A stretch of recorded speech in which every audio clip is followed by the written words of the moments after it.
Carlton Green's morning had started out just like any other, with a hollow ache in his chest and the faint hope that something, anything, might change his fortunes that day.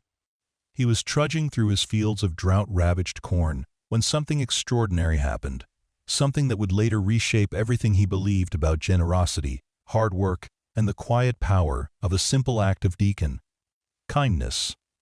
He had no idea that this twist of fate was already in motion, that in a matter of months, a miracle in the form of gleaming metal would appear on his property, renewing not only his land, but his faith in the goodness of people.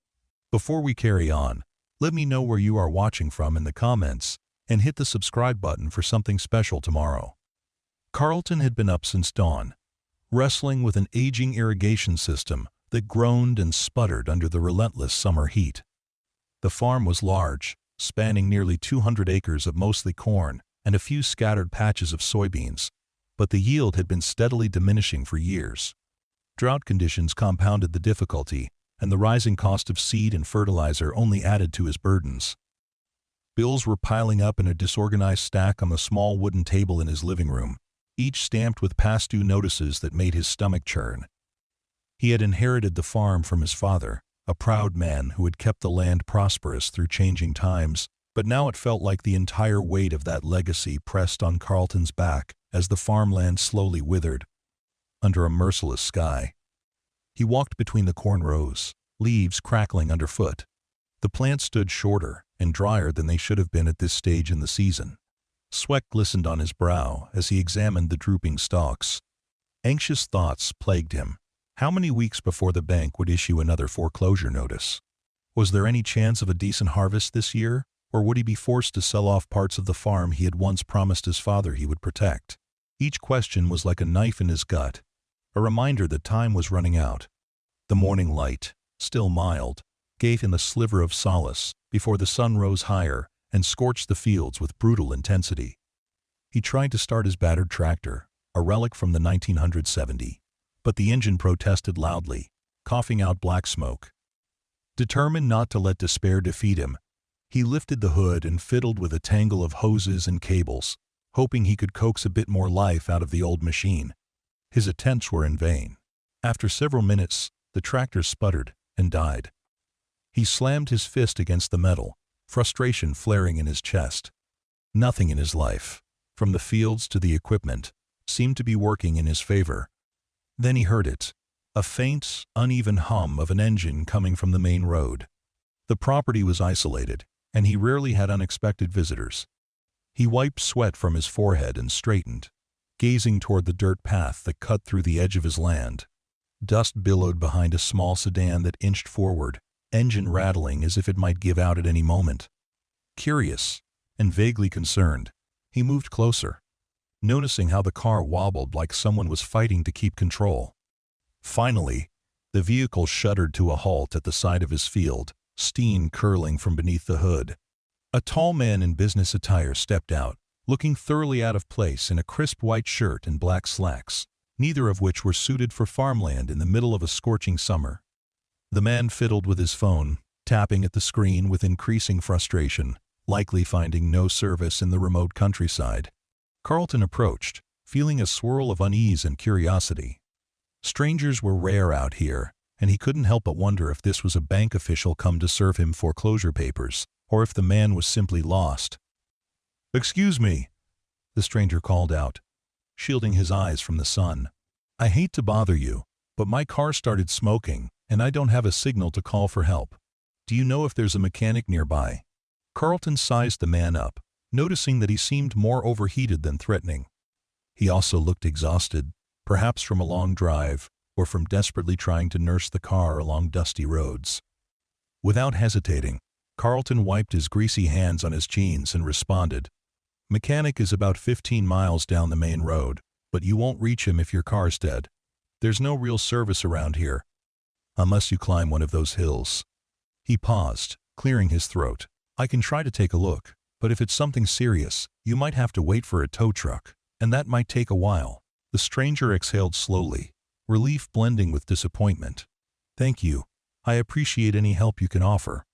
My name's Greg, by the way." Carlton nodded. "I'm Carlton. Let's pop the hood and see what we're dealing with. They moved to the front of the car, careful to avoid the plume of hot steam that hissed upward when Greg lifted the hood. The smell of bird coolant hit them, and Carlton grimaced. Could be a radiator leak or a busted hose. Hard to fix out here. We can let it cool down, add some water, see if that helps. I have a well over by the barn if you need to refill. Greg rubbed the back of his neck. Thank you, Carlton. I'm not the best with cars, so any guidance is more than I could hope for right now. Carlton wasn't entirely sure about the man's situation, but he knew exactly what it felt like to be desperate for help. He squinted at the sun climbing higher, feeling a trickle of sweat run down the back of his neck. After a moment's hesitation, he said, "If it won't start, you might need to wait till evening to call a tow truck. No sense standing out here in the heat. Why don't you come back to the farm? I can offer you some shade, water, maybe a bite to eat. Staying in this sun can't be good for you." Surprise flickered across Greg's face, followed by visible gratitude. "That's incredibly kind. Are you sure I'm not imposing?" Carlton waved off the concern. "Don't worry about it. I could use some company today anyway." Then, attempting a small grin, he added, "Just watch your step. The place isn't exactly in pristine shape." They walked back toward the farmhouse, crossing rows of dry corn that rustled in the breeze. Carlton noticed that Greg's shoes, polished and neat, were completely unsuited for the uneven ground. The man stumbled a few times, regaining balance with a wry half-smile. The dryness in the air intensified as they neared the center of the property, an unsettling sign of how far the drought had advanced. Carlton felt a pang of shame about the state of his fields, but there was nothing he could do except pray for rain. At the farmhouse, a modest wooden structure with peeling paint, Carlton led Greg into the kitchen. The interior was humble, bearing the wear of many years, but it was tidy enough. Carlton filled a glass with cool water from the tap, grateful that his well hadn't run dry yet, and handed it to Greg. The stranger drank eagerly, wiping his mouth on his sleeve when he was done. "Thank you," he said, his voice soft. "You have no idea how much this helps." Carlton nodded, rummaging through the pantry to see if he could throw together a simple lunch. He found a loaf of bread, some fresh tomatoes from the small garden he maintained behind the house, and a bit of cheese that was nearing its expiration date. While assembling the sandwiches, he felt curious about Greg's life, but chose not to pry. Instead, he made a bit of small talk. "So, you traveling on business, or just passing through?" Greg shifted in his seat. "A bit of both, you might say," he replied, shrugging lightly. "I'm from out of state, just driving through this region for a meeting with some folks who are interested in advanced agricultural solutions. Some technology demonstration. Truth be told, I'm not used to country roads." Carlton snorted a quiet laugh. "I can tell. Those shoes have city sidewalks written all over them. Well, you picked a heck of a day to break down, I'll say that. The forecast is calling for high temperatures, so at least you won't be standing outside in the rain." He placed the sandwiches on the table, gesturing for Greg to help himself. "Sorry it's nothing fancy, but it'll keep you going." Greg took a bite, nodding in approval. "I've had worse, believe me. This is perfectly fine. Actually, it's better than fine right now." There was a moment of silence as they both ate. Carlton studied the man more closely. Greg's clothes, though dusty from the roadside, were clearly expensive. His watch glinted on his wrist, looking equally costly. Yet there was a weariness in his posture, a tension around his eyes that hinted at stress beyond just car trouble. When Greg caught him looking, he merely gave a polite smile. After lunch, they agreed to see if they could at least get some water into the car's radiator. The day was scorching as they carried a bucket of water out to the broken-down vehicle. Heat rippled across the horizon, distorting the line of the fields. Carlton carefully poured water into the radiator, but it was clear the system had sustained damage. Greg tried starting the car, only to have it groan, cough, and die again. With a frustrated sigh, he turned the key off and stepped out. "Looks like I'm stuck," he said softly, gazing at the endless expanse of farmland as if it were a foreign planet. "You're welcome to stay the night in my barn if you can't get a tow truck until tomorrow," Carlton offered, though the invitation surprised even himself. He was usually cautious about strangers, but something about Greg's situation, and perhaps the bleakness of his own mood made him want to help. There's plenty of room, and at least it'll keep you from sleeping in your car. There's a payphone down in the town, about 8 miles east, but getting there might be an issue unless we get a ride. Greg looked grateful, if a bit hesitant. I don't want to be any trouble, he repeated, scanning Carlton's expression. But if you're sure, I might take you up on that offer. I don't think I can push this car all the way into town. Carlton nodded. You're not trouble. Everyone needs a hand now and then. A flicker of sadness passed over his face as he thought about his own struggles. Believe me, I get that. Let's get you set up in the barn. Make sure you have blankets and such. Then we'll try the phone tomorrow. Maybe I can ask my neighbor for a lift.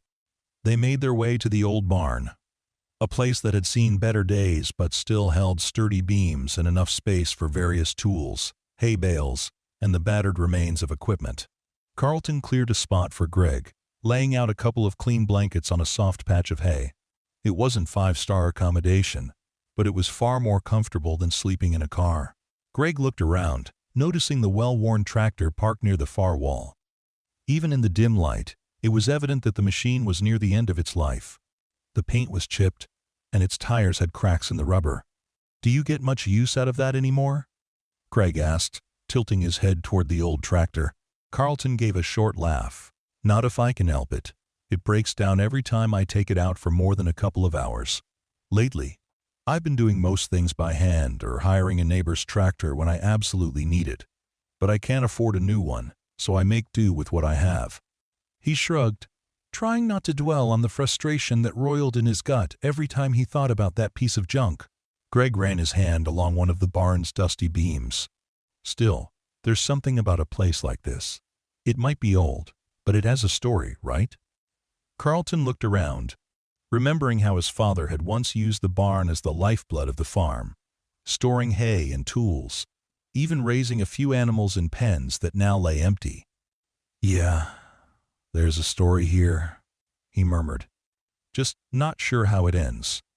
They talked a bit more as the day wore on, mostly idle conversation about where Greg had grown up. He mentioned a city several states away, and how Carlton came into possession of the farm. He explained it was a family inheritance. Neither man pried too deeply into the other's hardships, but a quiet understanding began to form. Sometimes you see another person who's struggling, and, without words, you recognize a kindred spirit. By nightfall, the temperature finally relented, allowing a cooler breeze to slip through the barn's cracks. Carlton brought Greg a lantern, a flask of water, and some leftover sandwiches to tide him over until morning. Greg thanked him more times than seemed necessary, but Carlton just nodded. Get some rest, he said simply. We'll figure out the rest tomorrow. Carlton then returned to the farmhouse, flicking on a single lamp in the living room.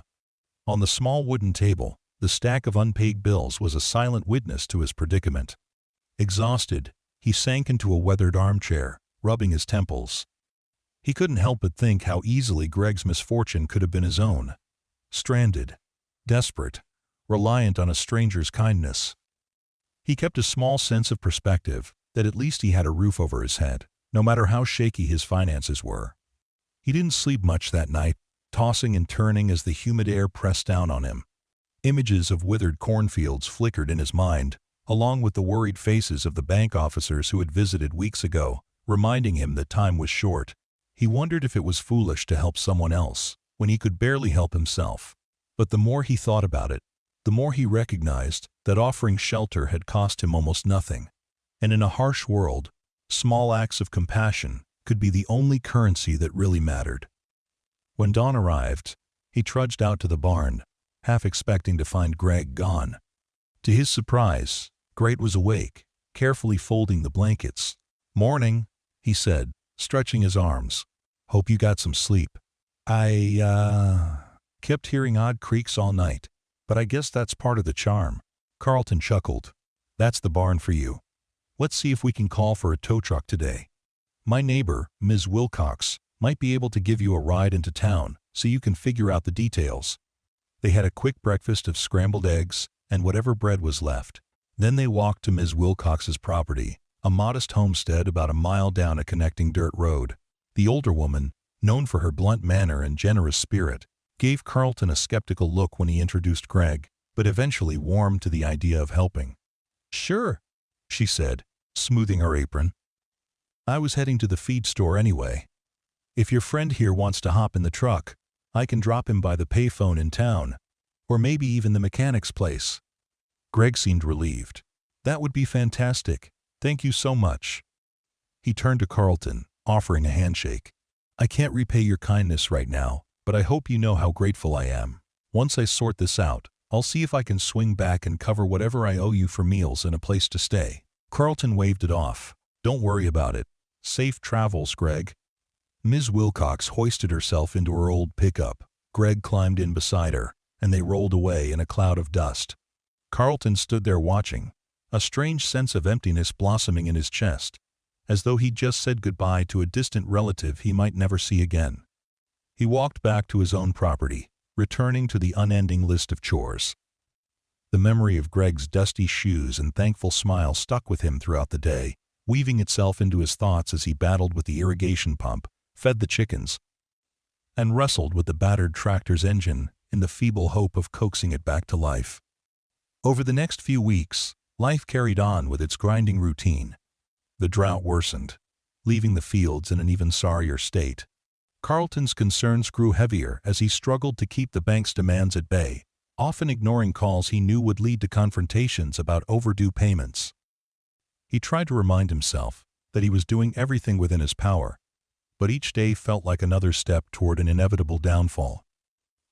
He barely had time to think about Greg, although sometimes he found himself wondering if the man had managed to fix the car, or if he had made it to his business meeting. He certainly never expected to see or hear from Greg again. Seasons changed slowly in that part of the countryside. Eventually, after many scorching days, the skies opened up with a welcome rainfall.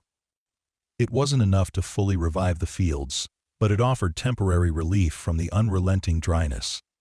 Carlton found small hope in the patter of rain on the roof, but as the weeks passed, the old anxieties returned. The weather alone couldn't fix his financial troubles. The harvest was stunted, yields were low, and the amount he made at market barely covered his basic costs. The battered tractor broke down again, forcing him to rent Ms. Wilcox's machinery a few times, incurring extra expenses that gnawed away at his savings. One cold morning, just as the early frost was starting to creep across the fields, a notice arrived, pinned to his mailbox by the bank representative. Carlton felt a hollow dread when he read it, realizing that he was dangerously close to losing the entire farm if he didn't manage to pay a significant portion of his debt soon. Panicked, he spent days calling around, hoping for a loan or some form of leniency. Nothing materialized. The best he could manage was a small extension from one of the bank's clerks, but even that was only a temporary reprieve. Disheartened, he took to wandering the fields aimlessly, watching the sky for signs of a miracle that never seemed to come. Nights were worse, filled with anxious tossing and turning, as the fear of foreclosure loomed like a specter over his bed. More than once, he awoke in a cold sweat, the taste of despair on his tongue. Yet each morning, he forced himself to keep going, to feed the animals, to check the meager crops, to pretend there was still a chance to turn things around. Months slipped by, and the memory of Greg faded into the background, a small footnote in the chronicle of near-constant worry that consumed Carlton's life. Though he often prided himself on being resilient, he couldn't deny that the weight was crushing him. He was behind on bills, behind on equipment maintenance, behind on mortgage payments. He caught himself staring at the barn sometimes, thinking about simpler times when the building was bustling with activity, remembering how Greg had slept there for a single night and left with gratitude shining in his eyes. The barn now stood as a silent witness to a decline that seemed almost inevitable. Then, in the early days of winter, something happened that stunned Carlton so completely, he wondered if he was in the midst of a dream. He woke up before dawn, as he always did, pulled on a heavy coat, and stepped out onto the front porch. The cold air bit into his cheeks. He took a moment to peer across the dimly lit farmyard, where the horizon still had only a faint glow hinting at daybreak. Usually he would turn toward the barn, or head to the chicken coop first, but a gleam in the middle of his field caught his eye. Confused, he squinted, trying to identify the shape. Parked near the very spot where his old tractor would sometimes sit, something large and shiny reflected the weak dawn light.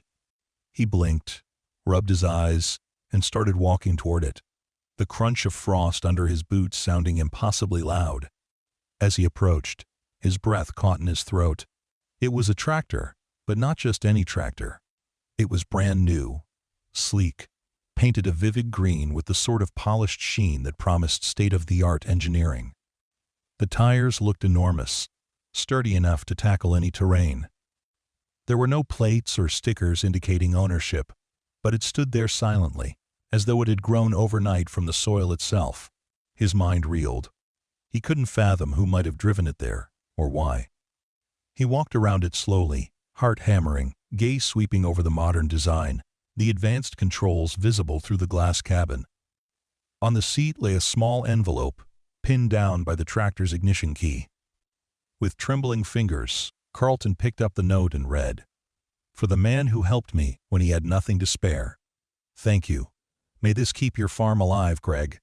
Carlton felt a rush of memory, recalling that scorching day months ago. The broken-down sedan, the man who wore polished shoes in the dust. Greg, the stranger who had seemed so out of place in the country, who had stayed one night in the barn, who had politely disappeared with Ms. Wilcox. Shock mingled with an overwhelming tide of gratitude. He reread the note several times, disbelieving that the sleek, brand-new tractor before him was truly meant for him, a gift to save his struggling farm. Stunned tears prickled at his eyes. How could this be real? He gently touched the tractor's metal body, half expecting it to vanish under his fingertips. The machine was solid, built by a renowned agricultural tech firm, if the small logo on the side was any indication. He looked around, searching for any sign of who might have delivered it. The frosty ground bore tire tracks that vanished into the distance, as if whoever dropped it off had quietly driven away in the night. No one was in sight, only the silent fields. Filled with an indescribable mixture of awe and hope, he climbed up into the seat, turning the key. The engine roared smoothly, powerful yet refined. All at once, he felt like the weight of his hardships had lifted, at least for the moment. The thought that someone cared enough to do this for him threatened to unravel his stoic composure. He spent the next hour just marveling at the tractor, testing the controls in slow circles around the field. Everything worked flawlessly. The advanced dashboard displayed digital readings he had only read about in magazines, things like GPS-based steering, real-time traction analysis, and fluid-level monitors. It was exactly the upgrade he had so desperately needed, the sort of advanced equipment that could quadruple his efficiency and cut down operational costs. With a brand-new tractor, he would no longer have to rely on renting or borrowing from neighbors, nor would he waste time struggling with constant breakdowns. This might be the lifeline that turned everything around. As the sun rose higher, Ms. Wilcox noticed the gleaming machine from her own property and came over, curiosity burning in her eyes. When Carlton recounted the story of Greg, the broken-down car, and now this astonishing gift, her jaw practically dropped to the ground. Others in the small community soon got wind of the incredible event. Farmers from a few miles away stopped by, drawn to the rumors of a brand-new tractor appearing overnight. Many expressed a mixture of disbelief and admiration for whoever Greg was. Some teased Carlton, joking that he must have a wealthy guardian angel. Others simply congratulated him, well aware of how dire his situation had become. But, as the shock subsided, Carlton realized the tractor alone, while miraculous, was not an absolute fix for his financial predicament. He still owed the bank a painful sum. However, having reliable equipment now meant he could expedite fieldwork, expand his future planting, and potentially secure better harvests. That advantage was huge. If he planned carefully, it might be the saving grace for the farm. Determined to make the most of the gift, he set to work immediately, using the tractor to till and prepare what land remained workable before the true grip of winter set in. Each day, he carefully studied the machine's manual, learning every function and capability. Its advanced features included an integrated planting guidance system, ensuring seeds were spaced perfectly. The tractor's fuel efficiency, combined with reduced downtime, would save him money in the long run. He wrote a letter addressed to Greg at the only lead he had, the same address Greg had casually mentioned for a technology demonstration in the region, though it was vague. He had no idea if it would reach the man, but he poured his gratitude onto paper, explaining how life-changing the gift was. Whether Greg ever received it or not, writing it felt cathartic, reminding him just how far a small act of kindness could travel. Winter fully arrived, bringing biting winds and a scattering of snow. Under normal circumstances, this season was a difficult period for the farm, a time when meager funds often shrank even further and anxieties about the coming planting season loomed. But now, he had reason to plan, to strategize. He spent long evenings at the kitchen table, going over budgets, potential yield estimates, and the advanced methods he could implement with the new tractor. He even called a few local agricultural suppliers, renegotiating seed contracts by using the promise of higher productivity. Some, intrigued by his new equipment, offered him better terms, hoping to secure a piece of the success story that might be on the horizon. As the cold months inched by, word spread further about the mysterious gift. A local reporter came by to interview Carlton after hearing rumors of a miracle tractor left anonymously in the night. He was hesitant to attract too much attention, but saw some potential benefit in publicity if it could help him secure business or partnerships. The story ran in a small-town paper, mentioning that a random act of generosity had revived one farmer's hopes. Neighbors read it and shook their heads in astonishment. Yet no one seemed to know who Greg was or how to contact him directly. When the snow finally melted and the early hints of spring arrived, Carlton was ready. He used the tractor's advanced guidance system to plant corn more efficiently than ever before, carefully spacing seeds and ensuring fertilizer was applied at optimal intervals. The sense of excitement he felt was like a dormant seed inside him that had finally sprouted. Every morning, he woke up energized, eager to see how the newly planted rows were doing. He even found the confidence to negotiate with the bank again, presenting them with projections that showed, if the harvest went well, he could catch up on overdue payments. Although the bank representatives were cautious, they gave him a slightly extended timeline, seeing that he had taken a significant step toward modernizing his farm. It was during this time that he finally received a letter. The envelope was neatly addressed to him, no return address except a corporate name he recognized from an article about agricultural technology. Inside was a short note, penned in a neat hand. "Carlton, I received your letter. It's wonderful to hear that the tractor is already helping you.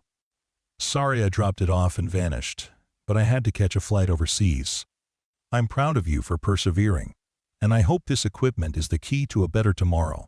Keep up the good work, Greg." Carlton's eyes misted over as he reread Greg's words. So Greg had received his letter after all. The note was short but sincere, and it only deepened the sense of awe swirling inside Carlton. In the same envelope was a business card with Greg's name printed on it. Below his name was a title, Chief Executive Officer of an agricultural tech firm, one that specialized in advanced machinery and software for farming efficiency. Carlton's eyebrows shot up as he realized that the man he had once helped in his dusty barn was not just well off, but possibly quite influential in the global agricultural market. Shaking his head, Carlton marveled at the fact that Greg had said little about his background that fateful day, never revealing the scope of his resources or status. Buoyed by a renewed sense of possibility, Carlton approached the upcoming planting season with more optimism than he had felt in years. The fields responded well to the improved methods. Emerging seedlings stood straighter, greener, and more uniform than any he had seen in a long time. He carefully monitored their progress, sometimes climbing up into the tractor's cab just to check the digital readouts. Whenever he felt overwhelmed, he remembered that gratitude was the bedrock of his new life. After all, Greg had trusted him with this machinery, giving him a fighting chance to save the farm. It was an act of faith in his character. One day, as he was out inspecting rows of tender young corn, a black SUV pulled up to the farmhouse. Carlton noticed it from a distance, its sleek frame contrasting sharply with the rustic backdrop. A well-dressed woman stepped out, scanning the property, as if comparing it to some reference in her mind. Curious, he walked toward her, hands slightly dirty from the soil. "Hello there," he greeted. "Can I help you?" The woman smiled warmly. "You must be Carlton. My name is Jody. I work for Greg, assisting with various outreach programs and client partnerships. He sent me here to see how you're doing, to check on the tractor's performance, and discuss a few opportunities if you're open to them." Carlton blinked, adjusting to the idea that Greg had an entire team that might show interest in his modest operation. He wiped his hands on his jeans, feeling a flicker of nerves. "That's kind of you." "Sure, I'm open to talking. Would you like to step inside, or take a look around?" Jody nodded. "Let's start with a quick walk, if that's okay. I'd love to see the crops, especially how you're implementing the tractor's advanced features." They strolled among the emerging plants, discussing seed varieties, fertilizer schedules, and the intricacies of controlling pests and weeds.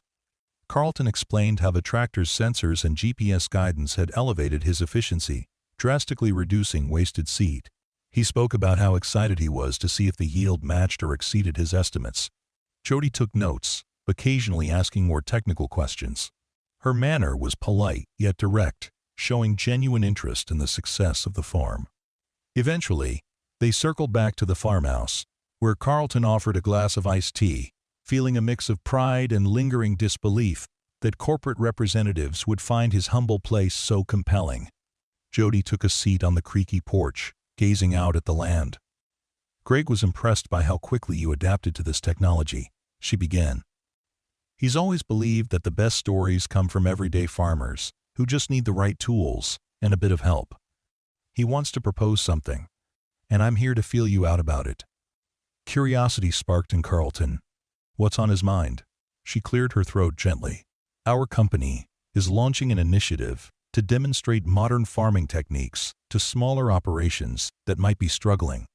We'd like to host a field day here at your farm, inviting local farmers to see the equipment in action. You'd get some publicity, some support from our team, and hopefully the chance to form new partnerships. We call it a demonstration pilot. Greg believes MCK. Sorry.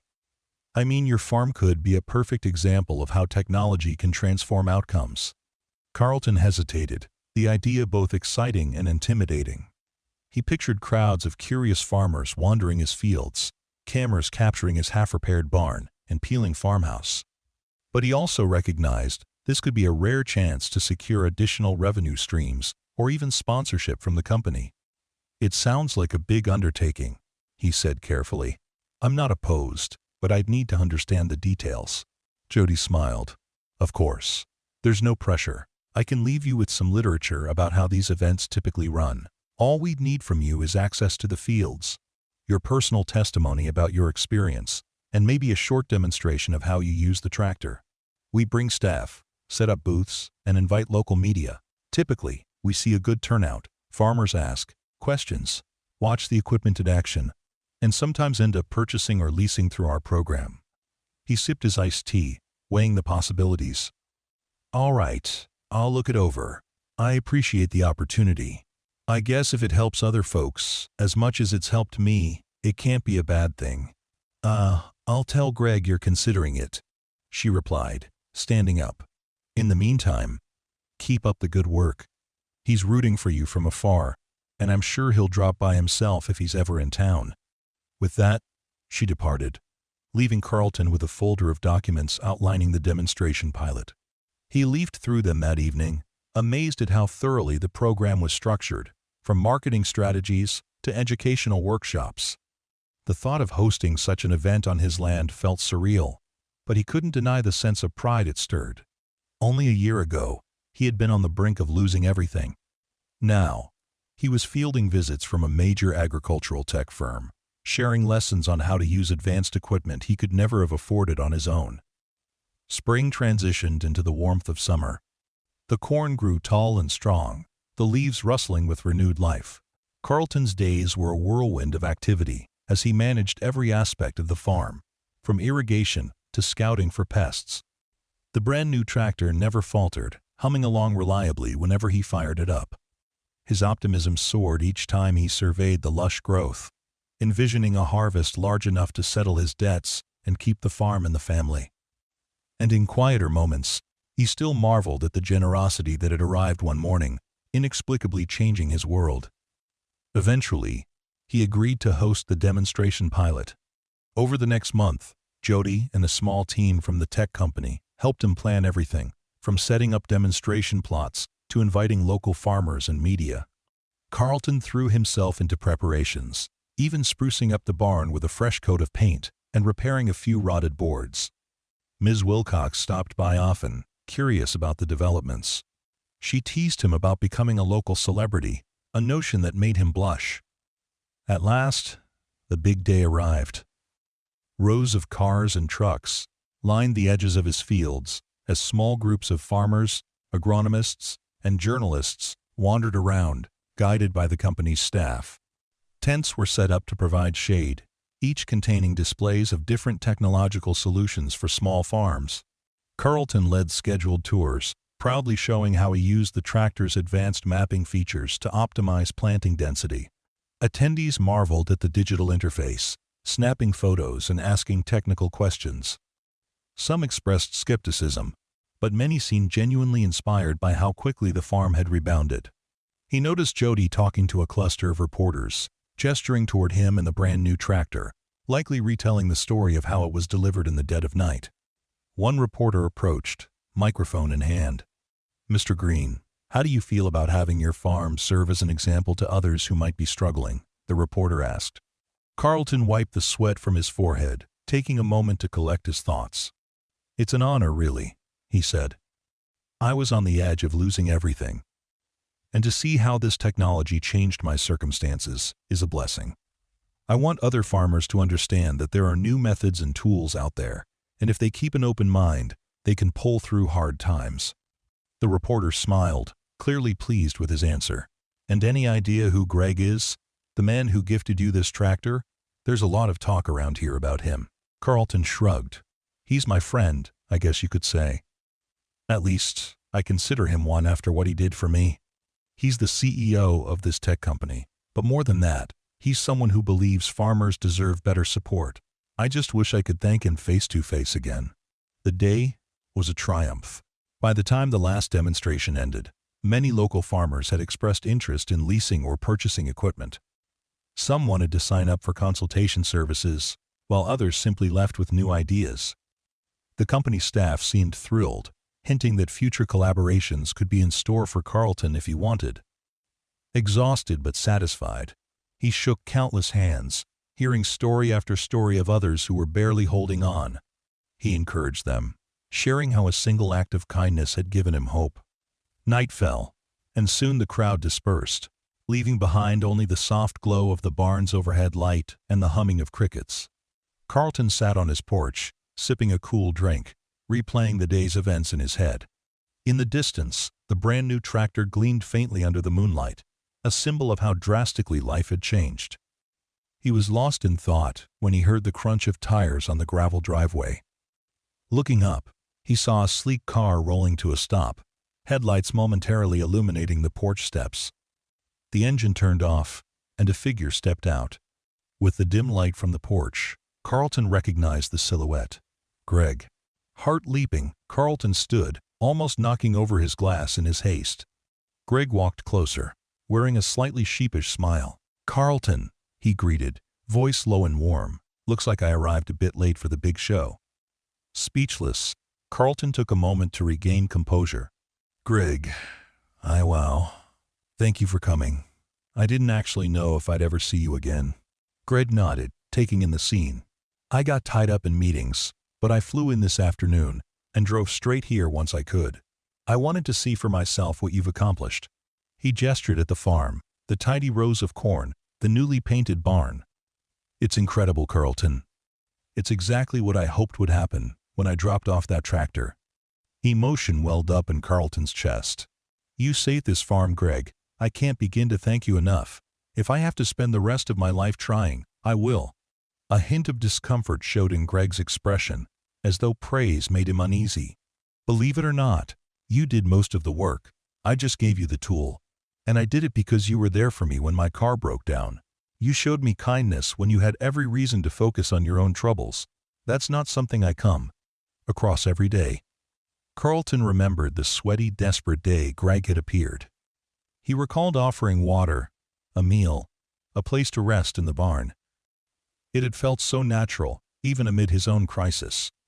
He exhaled a shaky breath. Well, you turned that small act into a massive opportunity for me. You have no idea how grateful I am. Greg looked around, noting the scattered footprints where demonstration attendees had walked. I see you hosted the pilot. Jody told me it was a success. That means more farmers might get the help they need. That's our mission. But we can't do it without guys like you who've lived the struggle. They moved onto the porch. Carlton offered Greg the chair beside him, and for a moment, the two men sat in companionable silence, listening to the crickets and feeling the night air's coolness. Eventually, Greg cleared his throat. So, where do you go from here? You had a good planting season, from the looks of it. Carlton nodded. If the harvest meets expectations, I can clear a huge chunk of my debt.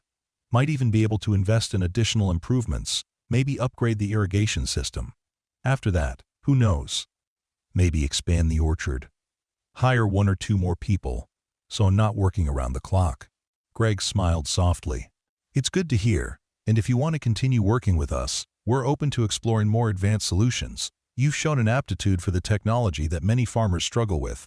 We could incorporate your feedback into our designs. Maybe do more demonstrations next season. It's entirely up to you. Carlton leaned back, letting the possibilities swirl in his mind. Only months ago, he would have scoffed at the idea of collaborating with a major corporation. Now, it felt like a path to ensure stability, not just for himself but for the whole community.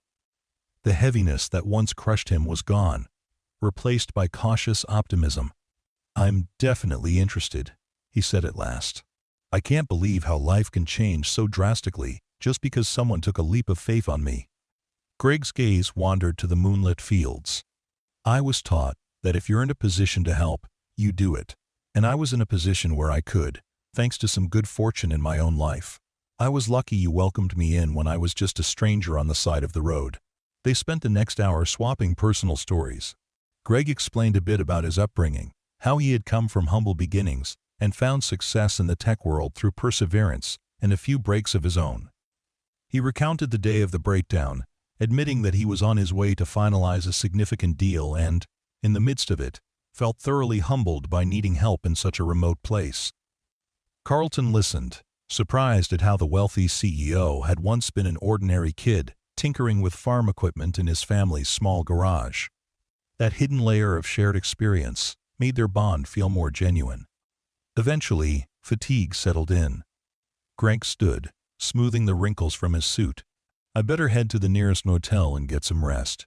I'm flying out again tomorrow. Meetings never stop.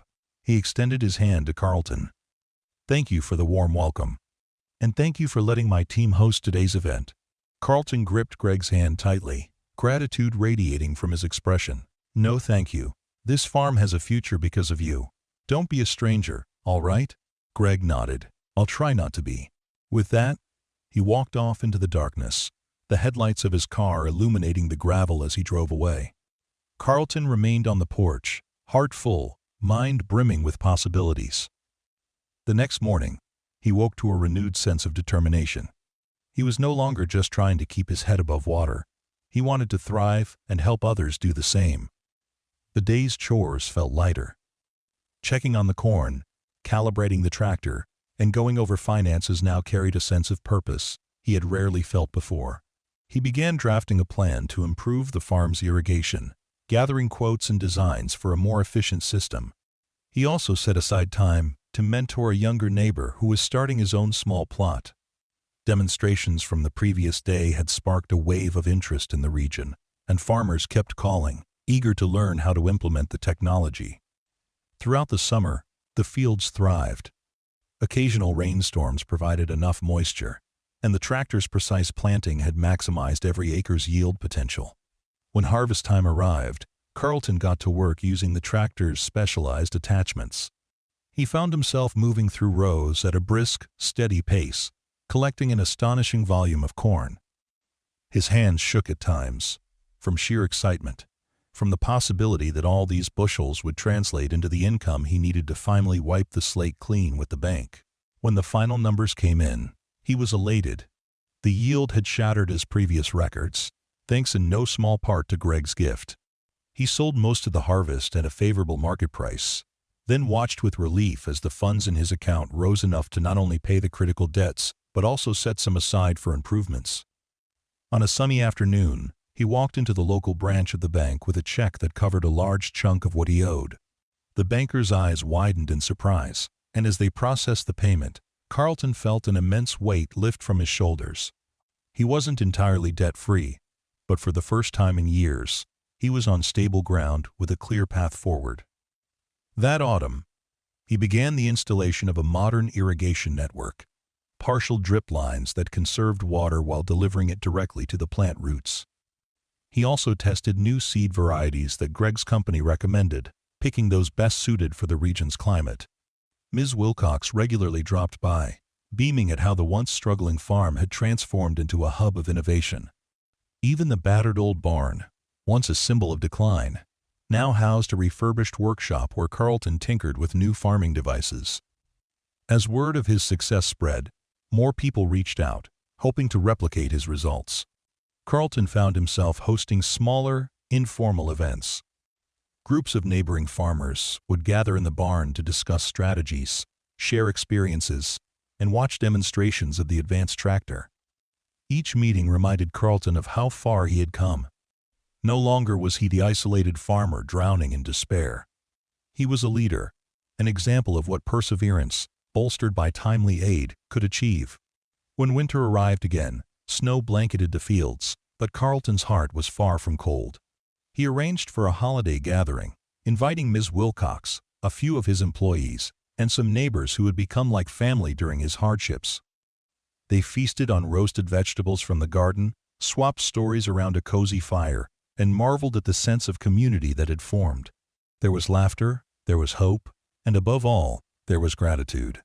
Carlton ended the evening by lifting a glass and proposing a toast, remembering the days when such a celebration felt impossible. Months rolled by, each bringing new developments. The farm continued to prosper, and Carlton further reduced his debt. He forged partnerships with local businesses that benefited from his robust supply of corn and other produce. Jody visited periodically with updates on Greg's company, inviting him to speak at regional conferences. He accepted one invitation, traveling out of state for the first time in years to share his experiences. Standing before an audience of fellow farmers, industry experts, and technology enthusiasts, he recounted the story of a scorching day, a broken car, and a single act of kindness that had catalyzed a profound transformation. He used no flowery language, just simple honesty, but the crowd was riveted. Afterward, many approached him, eager to replicate the synergy of compassion and innovation. Though the distance made it rare for him to see Greg in person, they kept sporadic contact through letters and the occasional phone call or email. On one such call, Greg mentioned that he might make it to the region again soon. Carlton brightened at the news, hoping to show Greg everything that had been accomplished. The thought of seeing his friend's reaction to the orchard, now in full bloom and producing apples, filled him with excitement.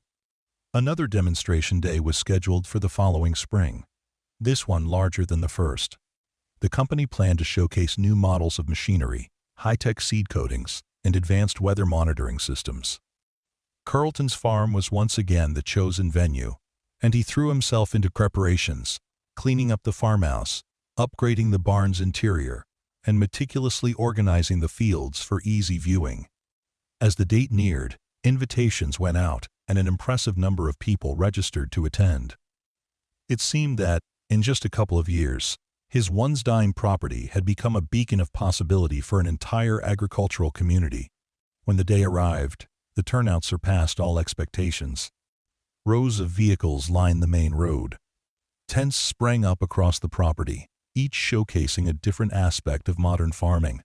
People roamed from station to station, gathering pamphlets, asking questions, and networking. Carlton led multiple tours, now comfortably confident in his role as an unofficial spokesperson for how a small farm could embrace new technology without losing its heart. Sometime in the early afternoon, as he was explaining drone-based crop monitoring to a group of curious visitors, he felt a tap on his shoulder. Turning, he saw Greg standing there, a smile touching his lips. "I see the place is still thriving," Greg teased lightly, gesturing at the crowds. "How's the orchard?" Carlton's face lit up.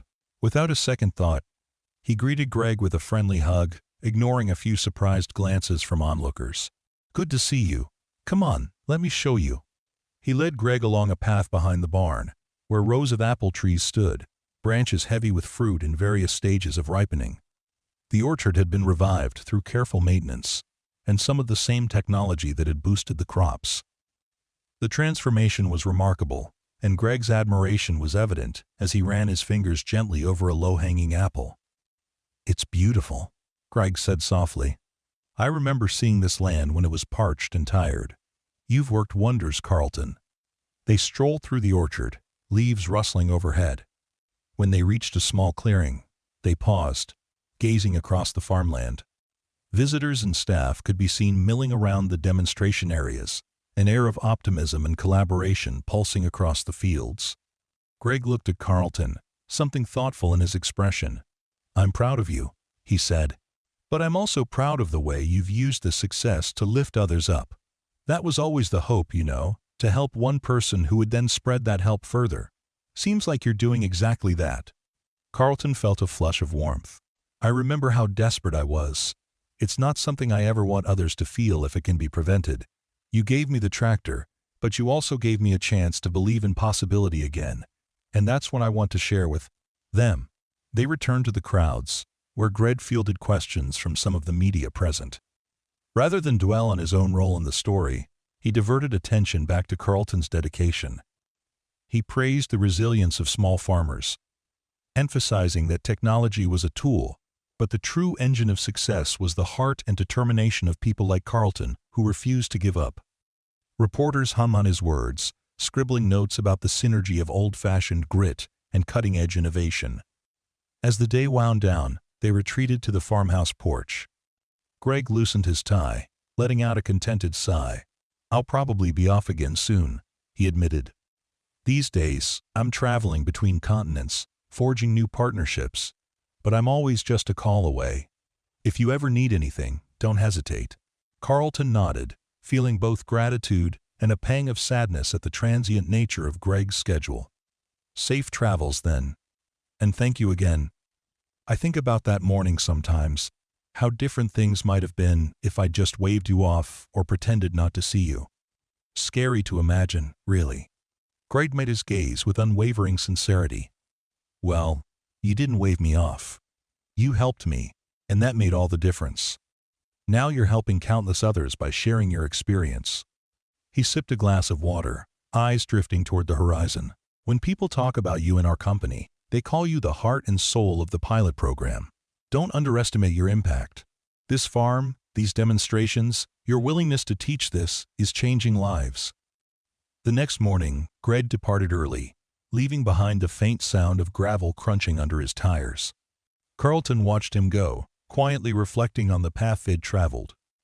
The fields around him shimmered in the morning sun, no longer desolate but filled with promise. The brand-new tractor, which had once seemed like an impossible gift, now stood as a testament to how generosity can multiply when it meets fertile ground, both literal and metaphorical. Life carried on. Each passing season brought its own challenges, from unpredictable weather to market fluctuations. But with an upgraded irrigation system, a network of supportive colleagues, and the ongoing relationship with Greg's tech firm, Carlton faced those hurdles with steady resolve. He continued to experiment with new crop rotations, eventually adding a stretch of soybeans and a small patch of sunflowers. The orchard flourished, producing enough apples that he started selling cider to local stores. Even the barn, once a symbol of decaying fortunes, became a local landmark where monthly meetings were held, bridging gaps between traditional farmers and the forward-thinking approaches championed by Greg's Apena company. Over time, he paid off the last of his debt, turning what had once been a ticking time bomb of foreclosure into a stable enterprise. The farmhouse received much-needed repairs, windows replaced with energy-efficient models, the porch reinforced and repainted. The transformation was so dramatic that passing travelers sometimes stopped just to stare or to ask if they could take photos of the orchard in full bloom. Ms. Wilcox joked that he ought to charge admission, but he simply laughed, remembering that the farm's resurrection was rooted in an act of kindness he could never put a price on. On certain evenings, while the sky was painted with the vibrant colors of sunset, Carlton would take a slow walk along the rows of corn, pausing to run a hand across the stalks or pluck a stray weed. In those moments, he often recalled the day Greg's car had broken down near the edge of the property. He remembered offering water, a sandwich, and a place to rest in a dusty barn. He remembered how Greg had quietly departed, only to return with a life-altering gift months later. That memory, for him, was the essence of hope. Two strangers crossing paths in adversity, each leaving the other with something priceless. As the years passed, they stayed in touch, exchanging holiday cards and sporadic updates. Greg's business expanded, while Carlton's farm turned into a shining example of how modern methods could revitalize even the most beleaguered operations. Whenever someone asked him for advice, Carlton always said the same thing: be open to the unexpected. Sometimes a small act can spark a chain reaction beyond anything you can imagine. In the hush of an early morning, before the roosters crowed, he would sometimes walk past the barn where Greg had slept, hearing echoes of that first conversation. The place where a dusty sedan had once sat baking in the sun was now just another patch of grass at the farm's periphery. But Carlton had planted a seed there, a small sapling that over the years grew into a sturdy oak. He never mentioned the tree to many people, but for him it symbolized the generosity that had taken root in his life. If he ever needed a reminder of how fortune could change overnight, he only had to glance at that oak, its branches spreading skyward as if reaching for endless possibilities. In time, the story of Carlton and Greg became something of a local legend, told at dinner tables and community gatherings. Some versions embellished the facts, painting Greg as an angelic figure descending from the heavens in a tractor. Others focused on how dire Carlton's circumstances had been, depicting him as a farmer on the brink of utter collapse. The truth was simpler. Two people had met under harsh conditions, each one giving what he could. One gave a helping hand and a place to sleep, the other returned with a gift that changed a life. For Carlton, that simplicity was the greatest lesson of all. You never know what shape gratitude and kindness might take when it's passed from one hand to another, multiplied by compassion, and circled back again. A few lines from the note Greg had left with the tractor still echoed in Carlton's thoughts whenever he fired up the engine. For the man who helped me when he had nothing to spare. Thank you. May this keep your farm alive. Those words encapsulated everything that had unfolded since, from the first time he heard the tractor roar to life, to the day he saw the orchard bursting with ripe fruit, to the crisp mornings when he prepared for Baxen. Community workshops. They were more than a message. They were a mission statement that guided him toward being a steward of generosity himself. And so the land, which once threatened to slip away into the hands of banks and creditors, remained in Carlton's care. Each season, he nurtured it with renewed vigor, investing in better seeds, forging partnerships, and embracing progress without abandoning tradition. He shared his knowledge openly, refusing to hoard the techniques that brought him back from the brink. As his orchard grew, he invited local children to pick apples and learn about sustainable farming. During the fall, he set up a small festival on his property, complete with hay rides and fresh cider, celebrating the bounty that was once a distant dream. In every corner of the farm, from the old chicken coop to the newly renovated barn, one could sense the influence of that single moment of hospitality when he had offered Greg a glass of water and a meal. Time has a way of smoothing over the rough edges of hardship. People in town began to forget how close Carlton came to losing it all, taking for granted that his farm was a success story. But Carlton never forgot. Every day he rose before sunrise, stepping out onto the porch to watch the sky lighten over the fields. He kept Greg's note pinned to a bulletin board in his kitchen, next to photos of the orchard in full bloom and a snapshot from the day they unveiled the new tractor. He lived in constant awareness that life's greatest blessings often arrive without fanfare, sometimes even hidden in trials. The memory of that battered sedan breaking down and the dust swirling around Greg's polished shoes remained etched in his mind. If you were to visit Carlton's farm years after the events began, you would find a thriving operation that marries cutting-edge technology with the healed wisdom of the land. You would see a farmer who's neither proud nor broken, but balanced, shaped by both adversity and kindness. And if you were lucky enough to catch a quiet moment, perhaps at dusk, when the tractor is parked neatly beside the barn, you might hear him humming softly, glancing toward the horizon. In his eyes, you'd catch a glimmer of something powerful: gratitude for how a lost traveler had once stumbled upon his property, turning a simple act of compassion into an unbreakable bond, forging a future that even the harshest drought couldn't destroy.